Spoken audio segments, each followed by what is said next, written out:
ईसा हमारे घर कौन आया है? ईशा हमारे घर कौन आया है? चना बेबी आया है, पारा बेबी आया हमारे घर। कहाँ जा रहे हो यान, किधर जा रहे हो आप? हजर ईशा किधर जा रहा है? ये भाई है, ये काका है। काका भाई काका।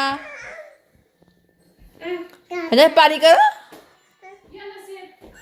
हजर पारी करो।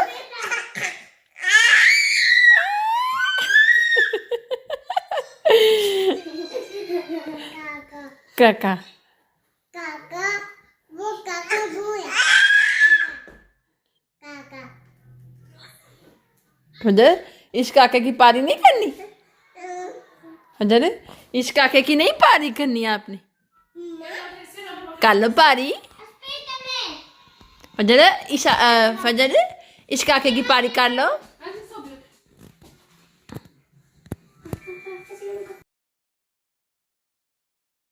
अस्सलाम वालेकुम, कैसे हैं आप सब? आई होप आप सब ठीक होंगे। तो अल्हम्दुलिल्लाह हम सब भी बिल्कुल ठीक हैं। तो आज ना हमारे घर आए हुए हैं मेहमान। तो सबसे पहले आपने देखा मेहमान की एक बेटी थी और एक बेटा, और वो हमारे घर में आए हुए हैं आज। और इनके लिए मैं बना रही हूँ लंच, रेडी कर रही हूँ। अचानक से आ गए हैं और पता कुछ नहीं था इनके आने का। तो अब मैं इनके लिए खाना रेडी कर रही हूँ। मैंने जल्दी में सोचा कि जो चीज़ बन जाए वही बना लेती हूँ। तो ना फिर मैंने सोचा कि लग्ज़ानिया बना लेती हूँ। तो एक तो वो स्पाइसी भी बना हो जाएगा और ऊपर से दिल भी स्पाइसी खाने को ही कर रहा था।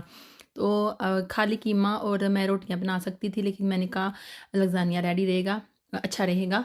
तो रेडी रहेगा तो मेहमानों को भी अच्छा लगेगा, थोड़ा सा फील होगा मेहमान आए हैं। क्योंकि ये जो मेहमान आए हैं ना, ये अरबी हैं और इस तरह की रेसिपी ही पसंद करते हैं।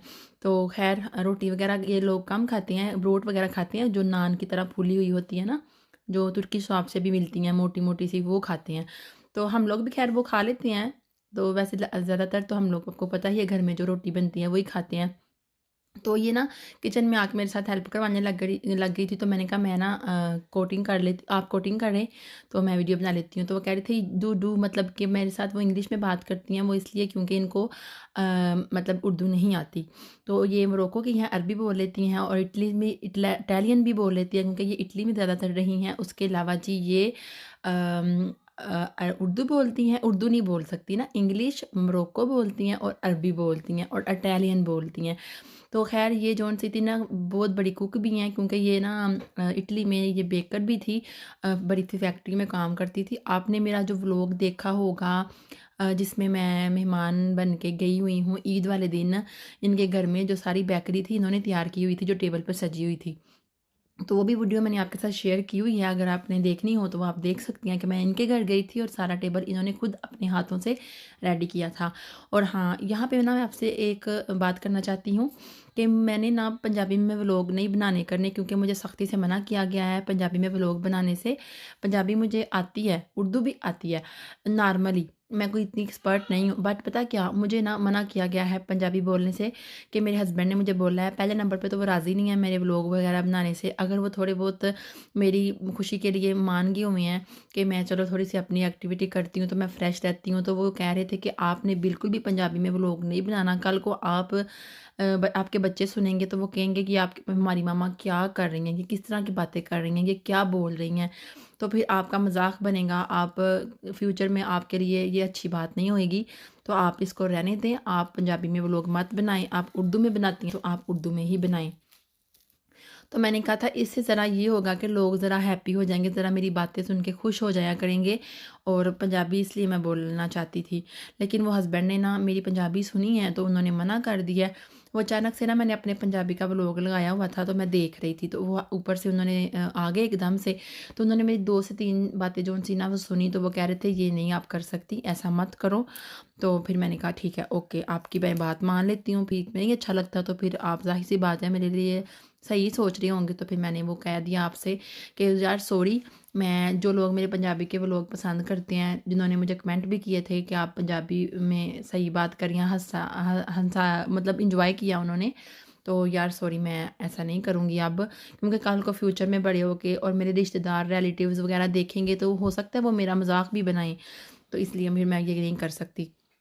और उसके अलावा एक चीज़ और है कि जौन सा है ना, ये जौन सा मेरा लग्ज़ानिया बहुत मज़े का बना था। आपको मैंने ज़रूरी इन्फॉर्मेशन इसलिए दी है क्योंकि यार आप माइंड ना कर दो, कुछ लोग ऐसे भी होंगे जिन्होंने मेरा सिर्फ चैनल इसलिए सब्सक्राइब किया है क्योंकि मैं पंजाबी बोलती हूँ। तो यार एक्सट्रीमली सॉरी, अ, मैं ऐसा नहीं कर सकती ना, क्योंकि ये मेरे लिए नहीं सही रहेगा। तो अब जी यहाँ पे मैं आपको केक दिखा रही हूँ। केक जौन-सा था ना, वो हमारे भाई की जौन-सी थी ना, आज था उनका निकाह।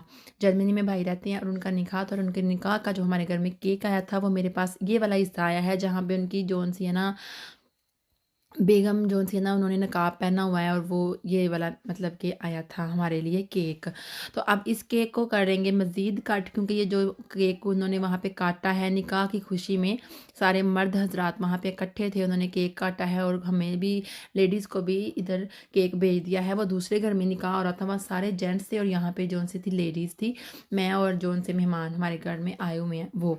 और इसके अलावा मैं आपसे एक और बात करना चाहूँगी कि मुझे अभी अभी थोड़ी देर पहले ना एक कमेंट आया था, एक मुझे किसी ने मुझसे सवाल पूछा है कि आप अभी 2 साल हुए हैं आपको जर्मनी में आए हुए, तो आप कैसे ड्राइविंग लाइसेंस कर सकती हो। तो यार जब मैं 2 साल पहले आई थी, अभी तो मुझे 3 साल होने वाले हैं अक्टूबर में, 31 अक्टूबर को। तो अभी जब मैं आई थी तो आते ही मैंने ना वो थ्योरी पढ़नी शुरू कर दी थी जो इंग्लिश में है। तो मैंने जब वो पढ़नी शुरू कर दी थी तो मैंने उसका टेस्ट दिया था, जब वो मेरा पास हो गया था उसी दिन ही माशाल्लाह से हो गया था पास। मैंने तकरीबन 2 माह तक वो थ्योरी पढ़ती रही थी जो इंग्लिश में आपने लाइसेंस करना होता है पढ़ के।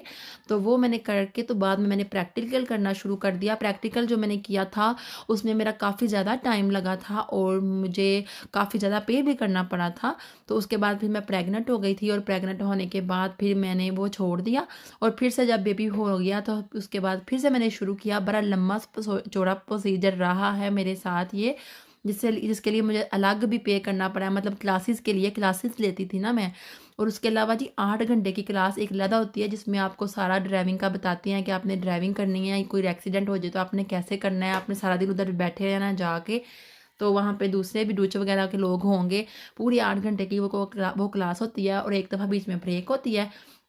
तो वो आपने 8 घंटे की क्लास मस्ट लेनी होती है। उसके बाद आप थ्योरी पढ़ें, वो पास करें, उसके बाद आपने प्रैक्टिकल करना है, और फिर आपका पास लाइसेंस हो जाता है। ये आप पे डिपेंड करता है कि आपने कब करना है। मुझे नहीं पता वो कौन से सिटी में रहती हैं और वहाँ के क्या रूल है, लेकिन हम जहाँ पे रहते हैं लवली सिटी के पास गरीमा में, तो वहाँ पे यही है कि आप जब मर्ज़ी, आपकी हिम्मत पे डिपेंड करता है। जिनके पास पेपर हैं वो तो करते ही हैं, जैसे कि हमारे पास पेपर हैं, और जिनके पास पेपर नहीं है, जो सोशाल पे यहाँ पे रहते हैं, वो भी कर सकते हैं। तो यार आप क्यों नहीं कर सकती? आप ऐसे आपने ये सवाल किया था कि आपको अभी 2 साल हुए हैं तो आप कर रही हैं, ऐसे कैसे हो सकता है? क्योंकि ये आपके ऊपर डिपेंड करता है। इस तरह तो कोई नहीं है कि आप लाइसेंस नहीं कर सकते। आपको चाहिए 1 माह हुए आते हुए, आप 1 माह के अंदर भी पढ़ के थ्योरी करें और प्रैक्टिकल करें, 1 माह के अंदर भी पास कर सकते हैं। ये आप पे डिपेंड करता है। आई होप आपको मेरे अपने सवाल का जवाब मिल गया होगा, और अगर आप मज़ीद कुछ सवाल करना चाहती हैं तो आप मेरे से दोबारा मुझे कमेंट करें, मैं आपको उसका भी अच्छे तरीके से, सही तरीके से जवाब दूँगी। और वो मैंने जो किया था लाइसेंस, वो मैंने ऑटोमेटिक किया था, और अब मैं मैनुअल का लाइसेंस पढ़ रही हूँ, और अब मैं मैनुअल में करूँगी क्योंकि बच्चे मेरे माशाल्लाह से तंग बहुत करते हैं। तो वो फिर उनके लिए फिर मुझे टाइम काफ़ी ज़्यादा निकालना पड़ता है, जिसकी वजह से मुझे लाइसेंस पढ़ने का टाइम बिल्कुल नहीं मिल रहा। अभी हमारे पास जो ऑटोमेटिक गाड़ी है मैं वो चलाती हूँ क्योंकि मैंने उसका लाइसेंस किया है। अब मैं मैनुअल का लाइसेंस करना चाह रही हूँ।